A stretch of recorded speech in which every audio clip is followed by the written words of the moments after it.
Chers élèves, bonjour. Je m'appelle Léo, je suis votre enseignant de 3e année. Nous allons faire une leçon de grammaire sur le pluriel des noms communs. Vous le savez très bien grâce à vos leçons de 2e année. Singulier veut dire une chose. Exemple, la maison, une route. Pluriel veut dire deux ou plusieurs choses. Exemple, des parcs de la ville. Que pouvons-nous dire des noms communs? Le nom commun, comme tu l'as appris en 2e année, n'est pas un nom propre. Cela ne veut pas dire que ce nom est sale. C'est une expression en grammaire pour désigner des noms qui ne présentent pas des choses ou des êtres uniques. Les choses ou les êtres uniques, comme je viens de te le dire, signifient seul au monde.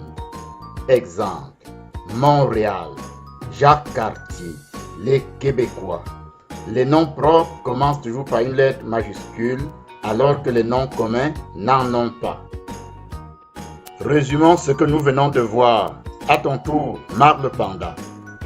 Singulier veut dire une chose. Exemple, une tomate. Pluriel veut dire deux ou plusieurs choses. Exemple, des tomates. Le nom propre est unique et commence par une lettre majuscule. Les noms communs n'ont pas de majuscule. Bravo Marc. Ton résumé dit exactement ce que nous avons appris.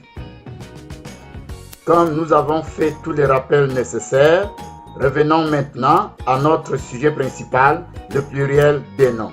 Dans cette leçon, il ne s'agit pas du pluriel régulier, car vous le savez déjà. Quelle est la règle du pluriel régulier? Nous ajoutons un S au nom singulier et tout est parfait. Waouh! Bravo à vous. Vous avez répondu en chœur comme je le souhaitais de vous. Vous maîtrisez très bien le pluriel régulier. Nous ajoutons simplement un S à la fin du nom singulier pour former ce pluriel, comme vous le voyez à l'écran. Un enfant, des enfants. Un lion, des lions. Attention, la chose nouvelle d'aujourd'hui est le pluriel particulier des noms se terminant par EAU, comme dans bateau, château, couteau et veau. Ces noms n'acceptent pas le S au pluriel. Souviens-toi, comment former le pluriel des noms se terminant par EAU? Une seule action. J'ajoute la lettre X à la fin du nom. Observe bien les exemples et applique-toi. Un château, des châteaux. Un couteau, des couteaux.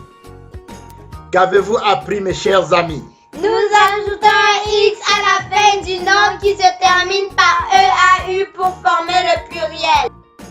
Exerce-toi avec ce petit travail. Complète le nom sous chaque image. Prends ton temps et observe bien les images pour trouver des noms qui conviennent. Merci pour ta participation. Created using Powtoon.